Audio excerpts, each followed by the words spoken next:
Welcome to the Rim Break Rodeo. We hope this video helps. In this video, I will explain how to make kefir with soy milk. First, gather your ingredients. You'll need active kefir grains and about 2 cups of unsweetened soy milk.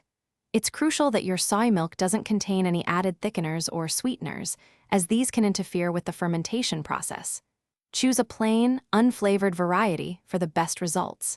This simple guide will help you create a healthy, dairy-free probiotic drink right at home. Now, let's get to the fermentation. Gently combine about 1 tablespoon of your active kefir grains with 2 cups of the unsweetened soy milk in a clean glass jar. Cover the jar loosely with a lid or a breathable cloth to allow air circulation. Let this mixture ferment at room temperature, ideally between 68 and 78 degrees Fahrenheit, for 12 to 24 hours. The warmer it is, the faster it will ferment. Once your soy milk kefir has reached your desired consistency, it's time to separate the grains. Use a fine mesh, non-metal strainer to gently separate the kefir grains from the fermented soy milk. The liquid is your fresh, homemade soy milk kefir. Store it in a sealed container in the refrigerator for up to 1 week. Your kefir grains are now ready to be used again for your next batch, keeping the cycle going.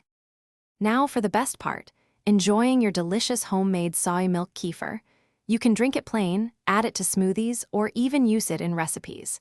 It's a fantastic source of beneficial probiotics, supporting your gut health and overall well-being. Experiment with different flavors by adding fruit or a touch of natural sweetener after fermentation.